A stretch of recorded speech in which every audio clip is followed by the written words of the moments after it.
Mission Océan, c'est un projet conçu par la Fondation Dassault Systèmes, le ministère de l'Éducation nationale, de la jeunesse et des sports, l'ONICEP, Réseau Canopé et l'Ifremer, avec pour objectif de permettre aux collégiens et aux lycéens d'approfondir leurs connaissances et d'être sensibilisés aux grands enjeux des océans, cela grâce aux technologies et au monde virtuel. Étincelle est une plateforme de ressources numériques et de scénarios pédagogiques. Elle est ouverte à tous les enseignants de toutes les disciplines et à tous les élèves. Et la particularité, c'est qu'elle est basée sur des situations industrielles authentiques.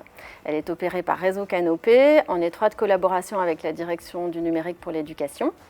Et elle a pour objectif de rapprocher l'école et l'industrie, de permettre aux élèves de découvrir les métiers de l'industrie et de les préparer ainsi à être les citoyens et les professionnels de demain.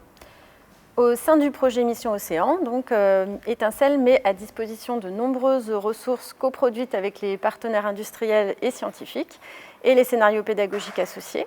Et c'est ce que nous allons explorer maintenant en allant voir quelques-unes des ressources proposées par l'Ifremer autour de son robot hybride Ariane. Donc pour commencer, les enseignants et les élèves peuvent accéder au modèle 3D du robot dans différents formats et notamment dans une visionneuse e-drawing, ce qui va leur permettre de manipuler eux-mêmes le modèle 3D.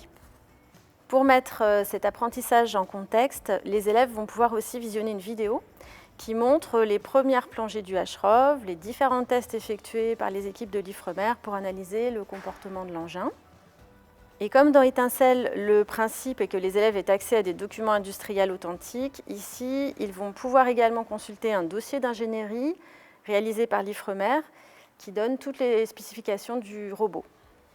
Alors, toutes ces ressources, elles sont accessibles directement par les élèves, par les enseignants, mais elles sont aussi exploitées et mises en lien dans un scénario pédagogique, mais modulable.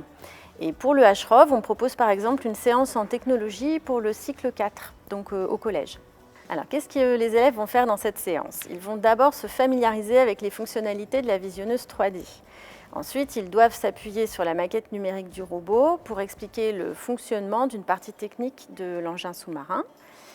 Donc, en manipulant la maquette numérique, ils vont pouvoir identifier les différents types de déplacements possibles du HROV Ariane, par exemple, donc le roulis, le tangage, le lacet, et les solutions techniques associées. Et enfin, toujours grâce aux fonctionnalités de la visionneuse, ils vont pouvoir masquer, démonter virtuellement certains éléments du HROV Ariane et isoler finalement le système de propulsion principal, puisque c'est ce que leur enseignant leur demande. L'objectif, c'est qu'en fin de séance, les élèves soient capables d'expliquer par un schéma le fonctionnement de la solution technique retenue pour la propulsion et le déplacement du robot. Et tous ces contenus sont accessibles directement aux élèves grâce au mode diffusion de la plateforme.